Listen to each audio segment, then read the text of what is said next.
Hello friends, welcome back to Belle's Library. I'm Heather, and today I am going to be making a new These Books Will Self-Destruct in 12 Months video. Essentially, this video idea, I believe it was started by Becca in the books, so I will link her rendition of this down below.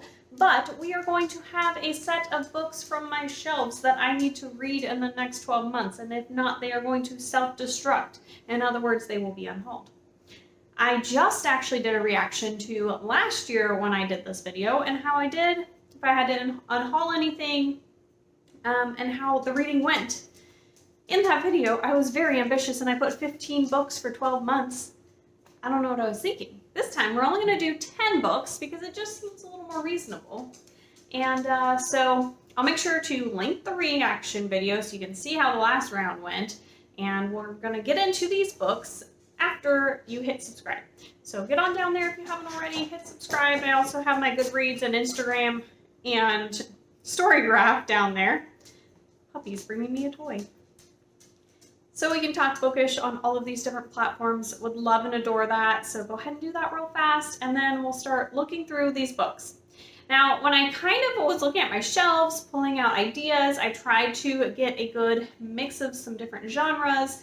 Books that just like, I've wanted to read. They're on my shelves for a reason, but for whatever reason, I'm not as drawn to some of these as I was before, or they've just been sitting here for so long. It's like, am I really that interested in reading them? You know, I need to just get to these books, or they need to go and make room for some more books. That's just kind of where we're at. So 10 books, different genres. Oh, another thing that I learned from the last round is I really don't want to put books that are going to start a new series for me, because then I'm opening myself up to starting more series, and I have so many ongoing at the moment that I didn't want to do that. And the only reason I would add a book from a series is if it was like to wrap up a series, or it was a book that I was like, I'm not sure that I'm actually going to want to continue this series. So I would be willing to start out this new series because it may be a series I want to DNF in the long run. So let's just go ahead and try this out, kind of a thing. So a little bit of a mix of some of that in there because, you know, fantasy and sci-fi are just hard to throw in there if it's not a series. But let's go ahead and just start with the first book in my pile here. So we've got Bad Girls Don't Die.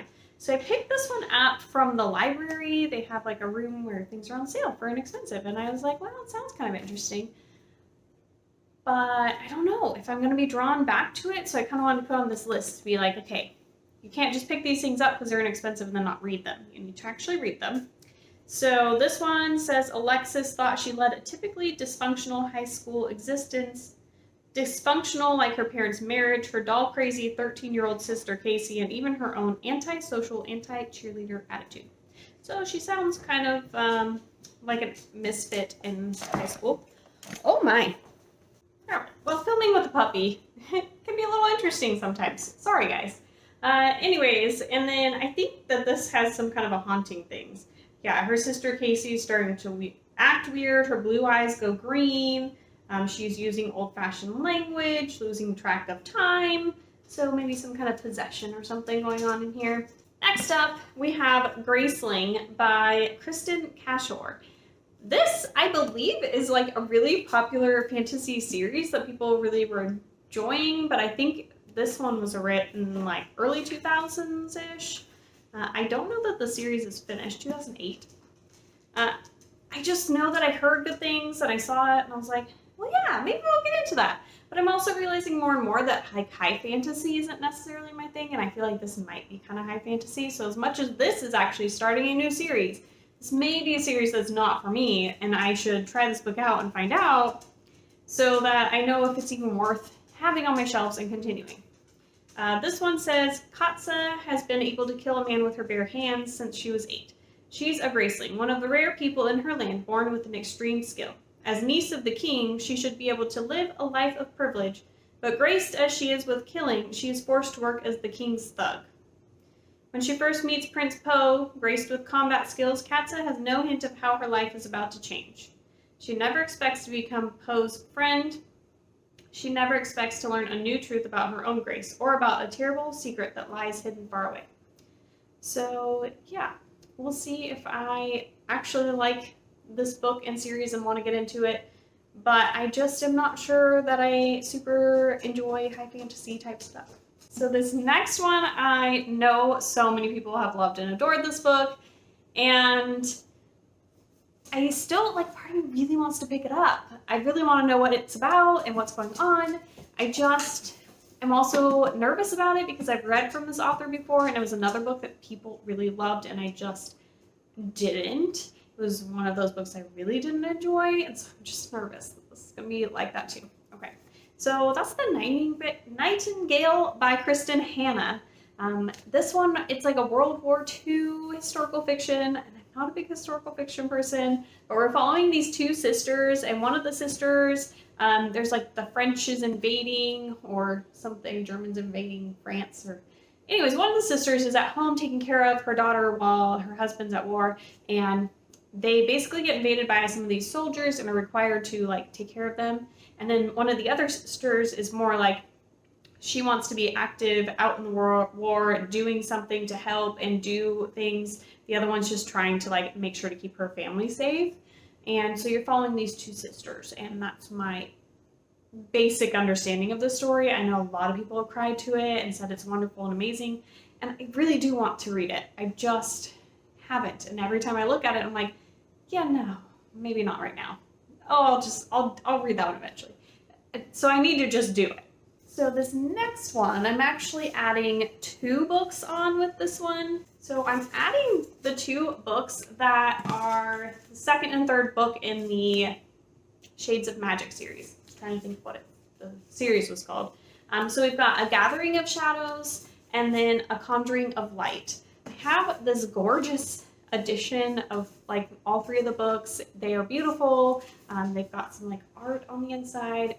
They're totally gorgeous. But I've read the first book twice now, and I've given it 4 stars, so I've enjoyed it. But I just like haven't been drawn to continue the series.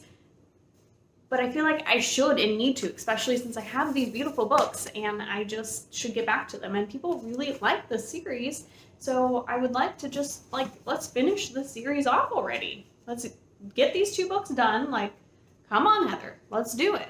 We're following basically this Kel. He can like walk between different Londons. There's like 4 Londons, and they all have a different amount of magic.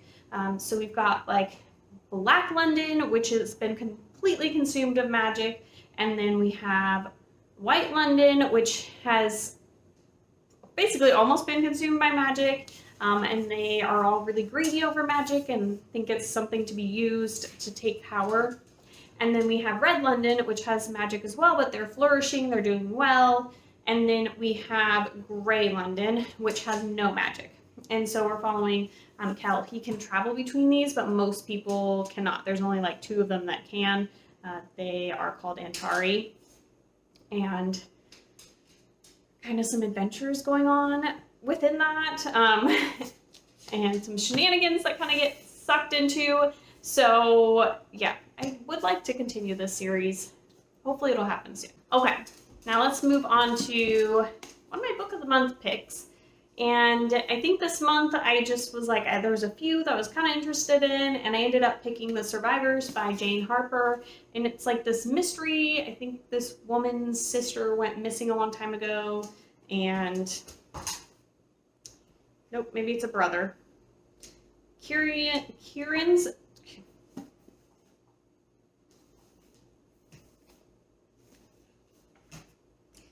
Kieran Elliott's life changed forever on the day a reckless mistake led to devastating consequences.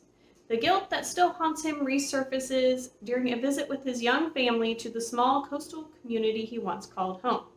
Kieran's parents are struggling in a town where fortunes are forged by the sea. Between them all is his absent brother Finn. When a body is discovered on the beach, long-held secrets threaten to emerge. A sunken wreck, a missing girl, and questions that have never washed away. So yeah, it's some kind of mystery. We're in a coastal town, missing brother, new missing girl, stuff going on. I haven't read anything by her before, but I am interested to, and I think this could be something that I enjoy, but I'm just not sure. mysteries and thrillers are just so hard to tell what I'm actually going to like. I haven't fully figured out my niche there. I have ideas and little bits, but I just haven't fully formulated. I definitely like this and I definitely don't like this. So I would like to try and pick this up and see what I think. And kind of in the same category here is The Girl Before. I picked this up. It's by J.P. Delaney. I've read one other book by him, her. Can't remember if it's a male or female author, but they wrote a different book that I read, which I kind of enjoyed, but it was kind of like 3-star-ish, I believe. But this one, we're following basically these two women, and it says, please make a list of every possession you consider essential to your life. The request seems odd, even intrusive, and for the two women who answer, the consequences are devastating.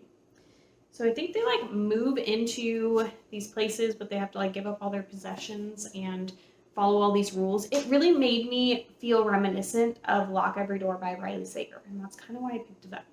So I would like to actually read it and see what I think. Next up, we have The Rest of the Story by Sarah Dessen. I honestly can't remember much at all about what this story is about, so let's see. Sometimes you have to leave home to find it. As I hit the dock's end and jumped, I wanted to see it. That change from passenger to driver, Emma to sailor, watching to doing. So when I hit the cold lake and went under, I kept my eyes open. Anyways, it's like a YA contemporary type story. I have been curious about Sarah Dessen's work and wanted to try it out, but just haven't yet. So I should probably pick this up. But again, I don't even know anything about the book barely, so probably, would be a good thing to maybe work on and see if it's on my shelf, if it should stay here. 2 more books left. So we have another kind of YA book, but this one's more magical realism, The Deepest Roots by Miranda Acevedo. I actually read another book by her, really enjoyed it, and that's why I ended up picking this one up. But I'm just not sure I'm feeling the YA magical realism vibes. We're following Cottonwood Hollow, Kansas, which is a strange place.